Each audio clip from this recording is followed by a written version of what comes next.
완벽한 며느리의 낯선 향기. 내 인생에서 수경만큼 완벽한 며느리는 없을 것이라고 모두가 입을 모았다. 수경이는 결혼 3년 차에도 여전히 단정했고 시어머니인 나를 대하는 태도는 늘 한결같았다. 그녀의 존재 자체가 우리 집안의 평화를 상징하는 듯했다. 나는 그녀의 완벽함에 기대어 살면서 내 인생에서 가장 치명적이고 어두운 비밀이었던 30년 전의 죄를 잊으려 했다.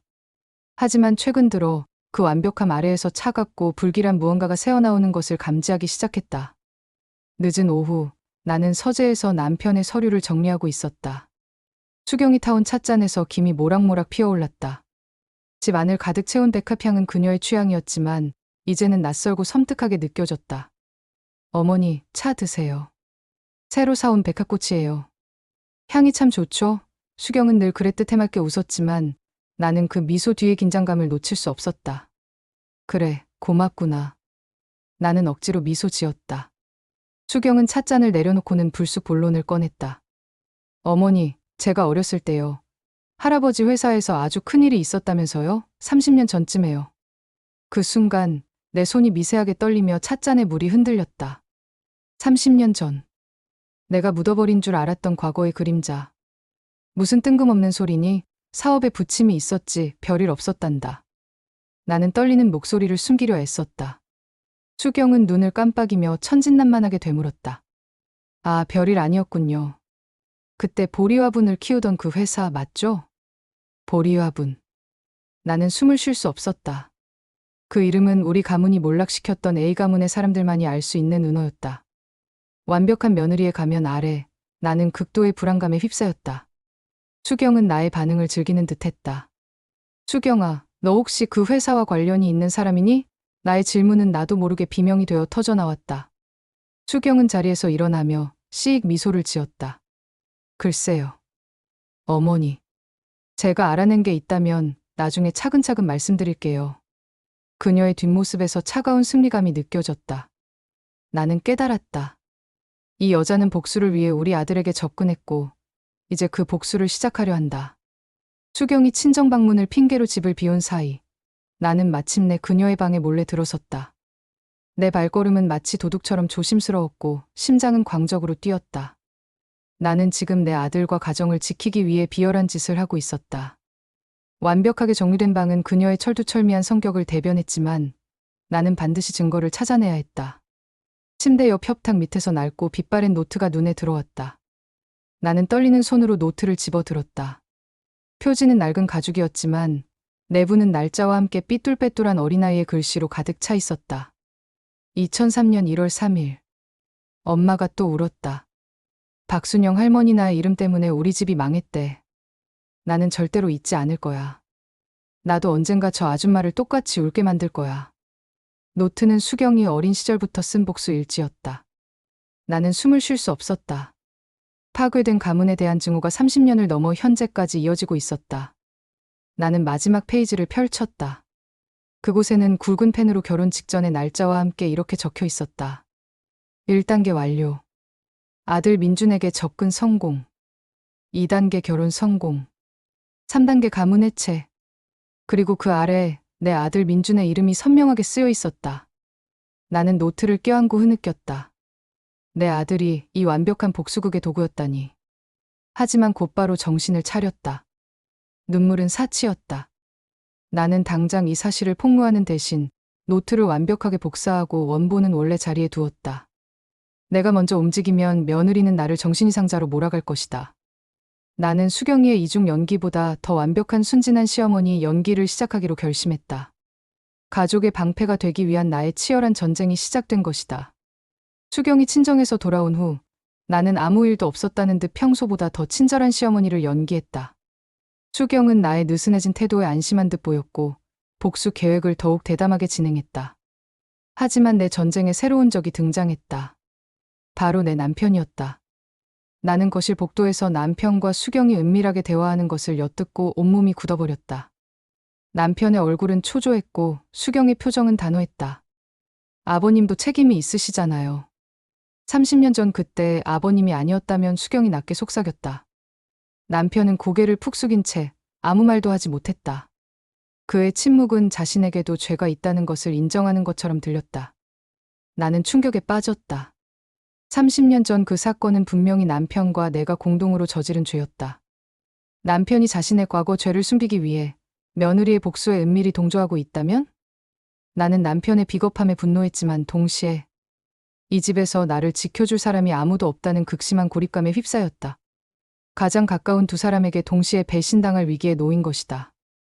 그날 밤 나는 남편의 서재를 뒤져 30년 전 계약서들을 다시 확인했다.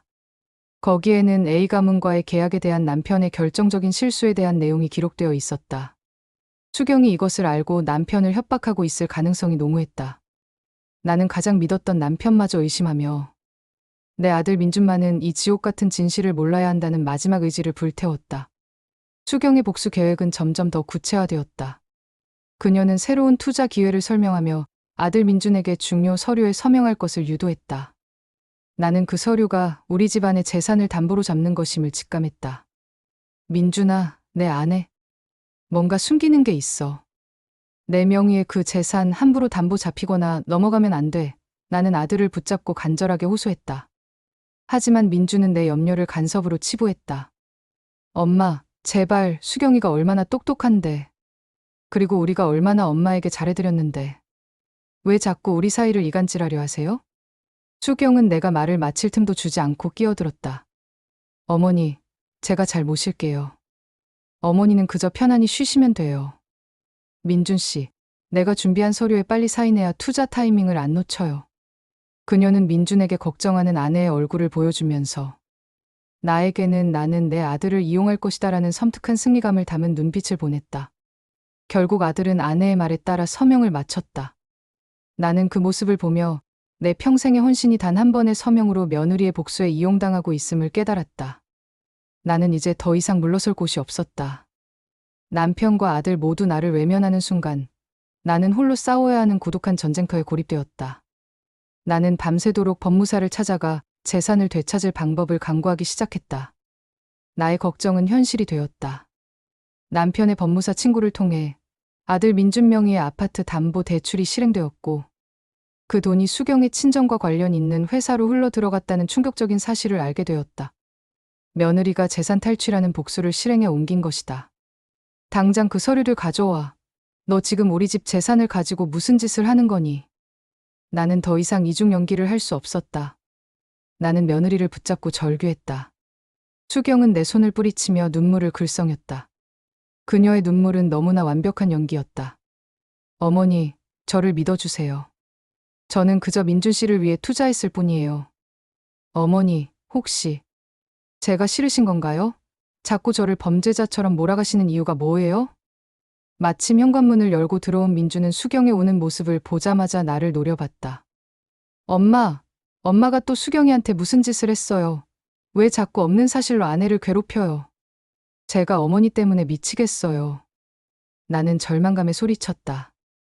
민준아, 내 아내는 너를 속이고 있어. 복수하려고 너에게 접근한 거야. 30년 전에. 엄마 때문에 망했던 그 집안의 딸이야. 수경은 민준을 껴안으며 흐느꼈다. 민준 씨, 나는 정말 모르겠어요. 어머니가 자꾸 이상한 소리를 하세요. 편집증 증세가 심해지신 것 같아요. 나는 아들에게마저 정신이 이상한 노인으로 취급당했다. 재산 상실의 위기보다 가장 사랑하는 아들에게 버림받았다는 사실이 나를 더 깊은 나락으로 밀어넣었다. 나의 진실은 며느리의 완벽한 거짓 연기에 파묻혀버렸다. 며느리의 계획이 거의 완성되자 마침내 남편이 무너졌다. 그는 술에 취해 들어와 나에게 모든 진실을 고백했다. 여보, 미안해. 내가 그동안 당신을 속였어. 30년 전 그 사건, 사실은 내 실수가 더 컸어. 수경이 아버지를 파국으로 몰아넣은 건 나였어. 수경이는 그 증거를 가지고 날 협박했어. 내 죄를 묻지 않는 대신 당신의 재산을 가져가겠다고. 남편의 비겁한 고백은 너무나 늦었다. 나는 남편의 멱살을 잡고 울부짖었다. 당신이 어떻게 그럴 수 있어? 당신 죄 때문에 내 아들이, 내 가정이 파탄나게 생겼어. 그때 모든 것을 듣고 있던 민준이 방문을 박차고 나왔다. 그의 얼굴은 절망과 분노로 일그러져 있었다. 거짓말, 전부 거짓말이었어? 엄마, 아빠, 그리고 수경이까지. 모두가 나를 속였어. 내가 복수의 도구였어? 아빠는 비겁한 죄인이었고 엄마는 그 죄를 덮으려 했고 아내는 복수하려고 결혼했어. 민주는 통제불능 상태가 되어 절규했다. 민준아, 제발. 엄마를 봐. 나는 아들을 붙잡으려 했지만 그는 내 손을 뿌리쳤다. 나는 이 집에서 살 수 없어. 나는 가짜 가족의 진실 속에서 살 수 없어. 민주는 가족의 해체를 선언하며 집을 떠났다. 재산과 명예를 지키려던 나의 모든 노력은 가장 소중한 아들의 상실이라는 최악의 결과로 돌아왔다. 나는 그 차가운 침묵 속에서 이 모든 고통의 원인이 나였다는 절망감에 사로잡혔다. 아들이 떠나고 집 안에는 재가 된 듯한 공기만 떠돌았다. 남편은 죄책감에 방에 틀어박혔다. 나는 며느리 수경과 마주 앉았다. 이제 더 이상 싸울 힘도 피할 이유도 없었다. 수경아, 내 복수는 성공했어. 재산은 넘어갔고 내 남편은 널 떠났고 내 아들은 절망했어. 내가 원했던 거니? 나의 목소리는 침착했지만 눈에서는 끝없이 눈물이 흘렀다. 수경은 고개를 숙였다. 저는 그저 제 아버지가 당했던 고통을 갚고 싶었을 뿐이에요. 저는 민준 씨를 정말 사랑했어요. 하지만 복수를 멈출 수가 없었어요. 나는 그녀의 복수 계획 노트를 꺼냈다. 이 노트에 적힌 어린 너의 절규, 내가 읽었어. 너의 그 고통, 내가 만든 거야. 용서를 구하지 않을게. 하지만 진심으로 사죄한다. 30년 전 나의 잘못된 욕심 때문에 너의 가족이 무너졌어. 나는 자리에서 일어나 수경에게 다가갔다. 시어머니가 며느리에게 무릎을 꿇는다는 것은 상상할 수 없는 일이었지만 나는 무릎을 꿇고 진심으로 용서를 구했다. 나를 벌하거라. 하지만 더 이상 이증호의 굴레를 이어가지 마. 너는 내 삶을 살아야 해. 이 복수는 여기서 끝내자. 수경은 흐느꼈다. 그녀는 내 앞에 놓인 노트를 집어들었고 라이터 불을 켜 노트에 불을 붙였다. 증오의 기록이 불타는 동안 두 여성은 죄와 상처를 통해 처음으로 인간적인 연대를 느꼈다. 며느리는 복수 대신 자신의 삶을 되찾아야 함을 깨달았고 나는 죄를 고백한 자의 허무함과 안도감을 동시에 느꼈다.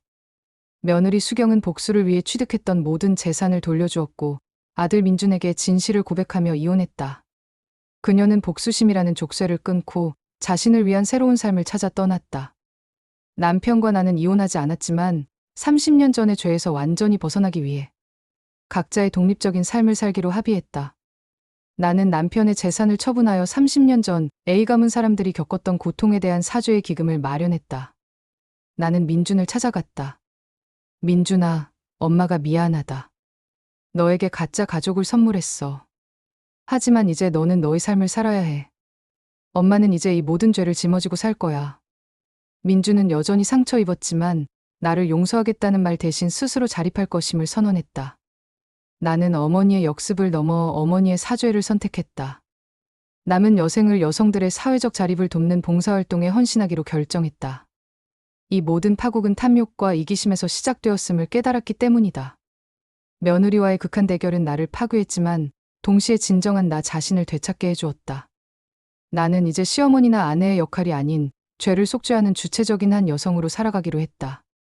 30년의 굴레에서 벗어난 나의 삶은 헌신을 넘어선 성찰과 속죄의 여정으로 새롭게 시작되었다. 구독과 좋아요는 영상 제작에 큰 힘이 됩니다.